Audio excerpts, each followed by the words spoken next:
Hi welcome to soulful tales. ఈరోజు తెలుసుకోబోయే కథ కళింగాపురం. అందులోని ఎపిసోడ్ 1 ఖాళీ అయిన గ్రామం. స్కండు అనే అబ్బాయి ఒకరోజు వర్షంలో అడవి మధ్యలో బైక్పై వెళ్తుంటాడు.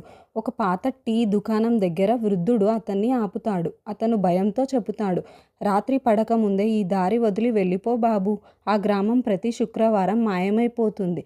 స్కండు నవ్వేస్తాడు. అది ఒక పుకార్ అనుకుంటాడు. కానీ ఆ వృద్ధుడు కళ్ళల్లో కనిపించిన భయం మాత్రం నిజంగా అనిపిస్తుంది. స్కండు సూర్యాస్తమం సమయానికి ఆ గ్రామానికి చేరుకుంటాడు. పిల్లలు ఆడుకుంటున్నారు, గుడిగంటలు మోగుతున్నాయి, అన్నీ సాధారణంగానే కనిపిస్తున్నాయి.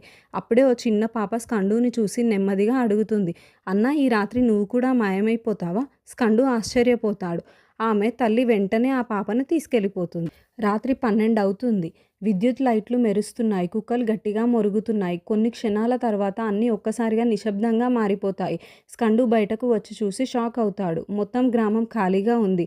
ఇళ్లలో భోజనం అలాగే ఉంది. ఫ్యాన్లు తిరుగుతూనే ఉన్నాయి. కానీ ఒక్క మనిషి కూడా కనిపించడు. స్కండు టార్చ్ పట్టుకొని గ్రామంలో వెతుకుతుంటాడు. అప్పుడు అతనికి బురదలో అడుగుల జాడలు కనిపిస్తాయి. ఆ జాడ అడవి దగ్గర ఉన్న పాత గుడి వైపు వెళ్తుంది. స్కండు ఆ అడుగులను అనుసరిస్తూ వెళ్తుంటాడు. అతనికి వెనుక నుండి ఒక గుసగుస వినిపిస్తుంది. నువ్వు ఇక్కడ ఉండకూడదు. స్కండు భయంతో వెనక్కి తిరిగి చూస్తాడు. ఆ గుసగుస ఎవరిది? గ్రామంలో ప్రజలందరూ ఎక్కడ మాయమైపోయారు? ఇవన్నీ నెక్స్ట్ ఎపిసోడ్లో తెలుసుకుందాం.